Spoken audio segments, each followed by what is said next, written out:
Welcome, history enthusiasts. Get ready to embark on an epic journey through the captivating life of one of history's most legendary figures, Cleopatra, the last pharaoh of Egypt. In this inaugural episode of the History of Cleopatra, we delve into the intriguing beginnings of Cleopatra's life, marked by royal lineage, political maneuvering, and the ever-present influence of the mighty Roman Empire. From the uncertain origins of her birth to the intricate web of Roman politics, this episode sets the stage for a saga filled with drama, betrayal, and the undeniable charisma of Cleopatra herself. Join me as we unravel the complexities of ancient Egypt, the rise and fall of Ptolemy XII, and the emergence of a young Cleopatra onto the historical stage. This is just the beginning of a riveting tale that will transport you back in time to the heart of one of history's most iconic periods. Cleopatra entered the world in the early months of 69 BC, born to Ptolemy XII, the reigning Ptolemaic pharaoh, and a mother whose identity remains uncertain, while it's speculated that her mother might have been Ptolemy's wife Cleopatra V Tryphena, who may also be Cleopatra VI Tryphena. Historical records become hazy, and Cleopatra Tryphena disappears from the annals shortly after Cleopatra's birth. In the absence of his wife, Ptolemy XII welcomed three more children, Cleopatra's siblings, sister Arsinoe and brothers Ptolemy XIII, Theos Philopator, and Ptolemy XIV. Cleopatra's early education was entrusted to Philostratos, her childhood tutor, who imparted the Greek arts of oration and philosophy.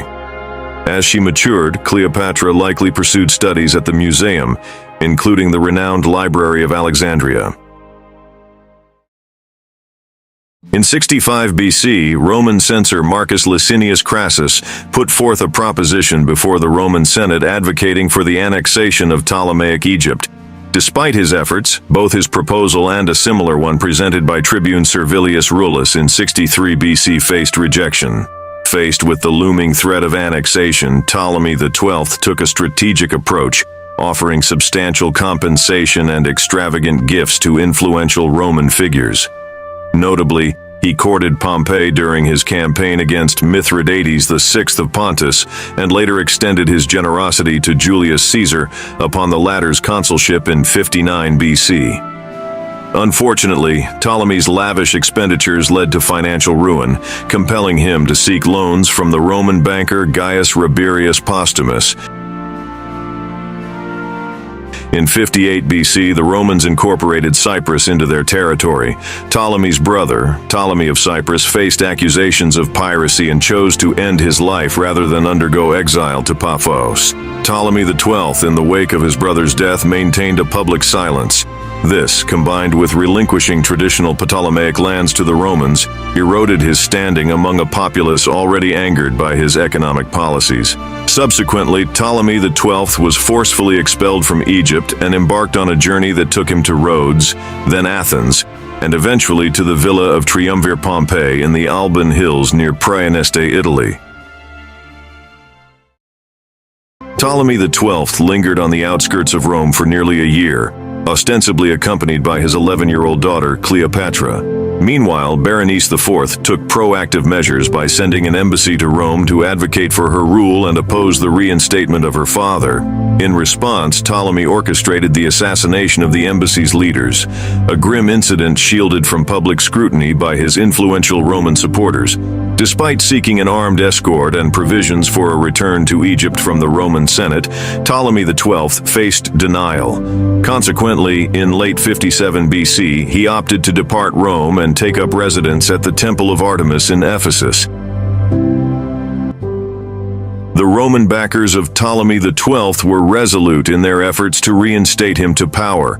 Pompey, in collaboration with Aulus Gabinius, the Roman governor of Syria, orchestrated a plan to invade Egypt and restore Ptolemy XII, offering Gabinius a substantial sum of 10,000 talents for the undertaking. Despite the breach of Roman law, Gabinius initiated the invasion of Egypt in the spring of 55 BC through Hasmonean Judea. Antipater the Idumaean, father of Herod the Great, supplied the Roman-led army with provisions. Mark Antony, then a young cavalry officer, served under Gabinius and earned recognition for preventing Ptolemy XII from massacring the inhabitants of Pelusium. Antony also played a crucial role in rescuing the fallen Archelaus, Berenice, the fourth husband, ensuring him a proper royal burial. Cleopatra, at the age of 14, likely accompanied the Roman expedition into Egypt.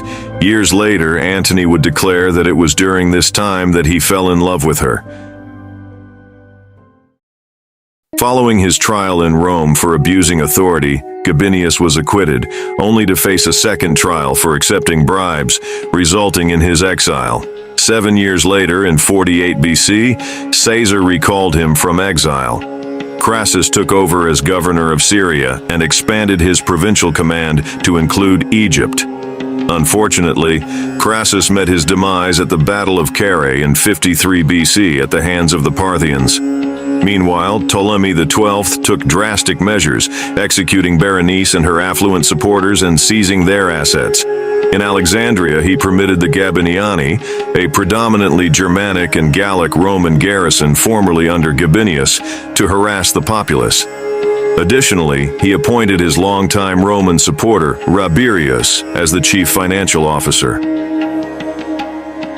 Within a year, Rabirius found himself in protective custody, sent back to Rome as his life was endangered due to draining Egypt's resources. Despite these challenges, Ptolemy took significant actions, including creating a will naming Cleopatra and Ptolemy XIII as joint heirs. He also oversaw major construction projects, such as the Temple of Edfu and a temple at Dendera, and managed to stabilize the economy. On May 31st, 52 BC, an inscription in the Temple of Hathor at Dendera indicated Cleopatra's appointment as a regent for Ptolemy XII. Despite Rabirius's inability to fully settle Ptolemy XII's debt by the time of his death, the financial responsibility passed on to his successors, Cleopatra and Ptolemy XIII.